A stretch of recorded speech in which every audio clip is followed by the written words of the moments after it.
This upcoming weekend, the NASCAR Cup Series is heading out to the great state of Iowa to race at the Iowa Speedway, a track which they have raced at in the past on the Xfinity side of things and also the Truck Series side of things and also ARCA, but never the Cup Series. And I believe it is going to be very exciting. The cars right now on short tracks are kind of meh, but on intermediates they're really good. So right now you get the combination of both in a way at Iowa. So I am very curious to see what's going to happen here. But today I am here to give y'all my full-on predictions on how I believe things are going to play out this Sunday night. NBC's first race of the year. I can't wait, but on to the intro we go. I'm Chase Briscoe, driver number 14 Ford Mustang for Stewart Haas Racing, and you're watching William Blackwell on YouTube.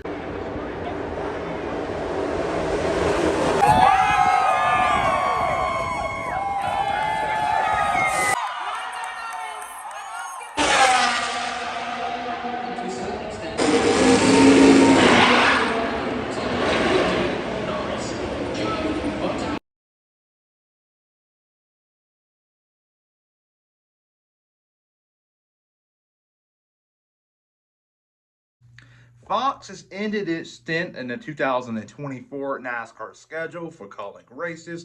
Mike Joey, Clint Boyer, and Kevin Harvick did a phenomenal job, but the camera crew has a lot of work to do this offseason, so step up your game.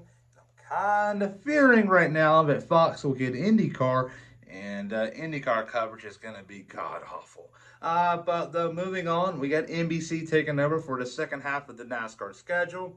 And it is going to be very exciting as they will start off with a night race in Iowa, a Sunday night race. And I believe this track right here is going to produce a banger. And the driver that's going to go to Victory Lane should have went to Victory Lane and Gateway, but he didn't. Christopher Bell.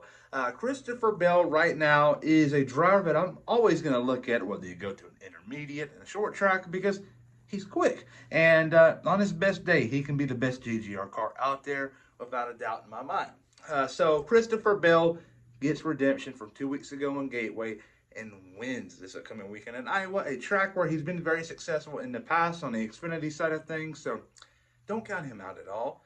He's pretty solid here. Second place, though, is going to be Kyle Larson. Yes, Kyle Larson has very minimal experience here in Iowa from the past, so that will kind of haunt him. But at the same time, though, Kyle Larson's one of the best racers in the world. So he'll get a hold of it eventually, and he'll be very competitive.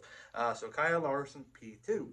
P3, it's going to be Josh Berry. It's a surprise here. I know it is. But Josh Berry is going to have a good weekend here. He had a rough outing in Sonoma, as along his teammate Chase Briscoe did. But they're going to turn things around. I believe Briscoe is going to do really well. He is not my big surprise of the race weekend. But yeah, I think Briscoe and Josh Berry will have a much better weekend. Briscoe could very well get a top 10, maybe a top 5. But Berry is going to get a top 3. I just like what he's doing right now, and he has to prove people wrong because if he keeps on the way he's going, he could very well end back up in Xfinity next year, which is a big no-no. He's still going and auditioning for a Cup ride, which is still likely, but he has to keep up the pace. So, yeah, Josh Berry, P3. My big surprise is going to be Erik Jones. Erik Jones needs to turn his season and also his career around. Erik Jones, when he left Joe Gibbs Racing, it looked at the time, yeah, it wasn't a good decision. 2021 was a very rough year in the 43 car. But when the next gen car came out, he won in Darlington, but he missed the playoffs that year. But Erik Jones, though, he saw a little bit more competitive fire in him. And so heading into 2023, a lot of people were expecting him to be a true contender. Was he? Absolutely not. Because at the beginning of the year, they announced they were switching manufacturers from Chevy to Toyota, and Chevy quit giving them all their OEM support, and that really hurt them big time. They were struggling on timesheets, and it wasn't a good look at all from Chevy's behalf, but they had to do what they got to do because they're not going to spend the money for them no more. So, yeah, kind of screw Chevy in a way from legacy side of things. But, yeah, that screwed his 2023 season around. And when you fast forward to 2024, a lot of people are thinking, you know what? Toyota is now in the picture. They're reuniting with Erik Jones and also John Hunter Nemechek. And They're going to get a little bit more OEM support. And you also got Jimmy Johnson and Matt Kenseth coming into the picture. So there's going to be a big boost here. Not a boost at all. It is horrible. And he got hurt in Talladega, came back, and still pretty rough. So I believe he's going to turn his season around this weekend in Iowa, and we'll get a top 10 finish. Yes, you heard that right. Erik Jones getting a top 10 finish.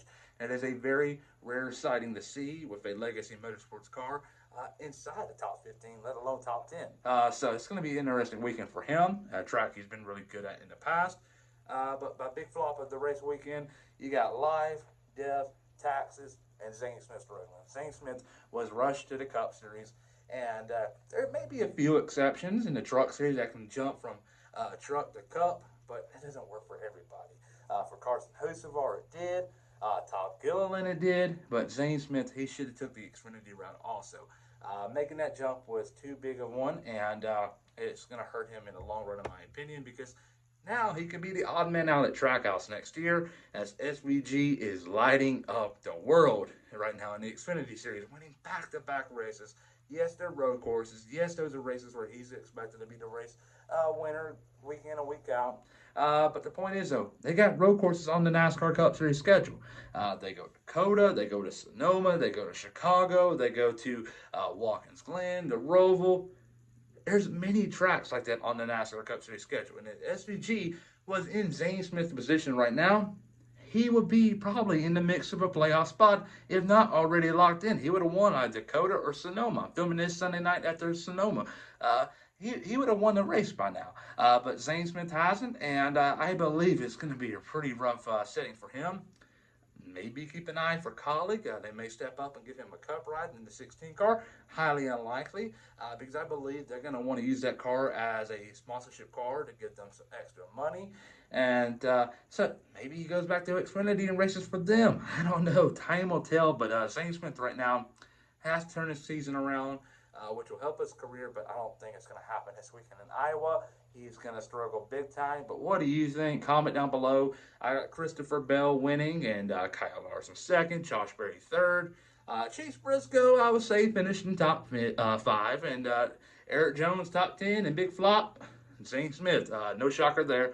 Please like and subscribe.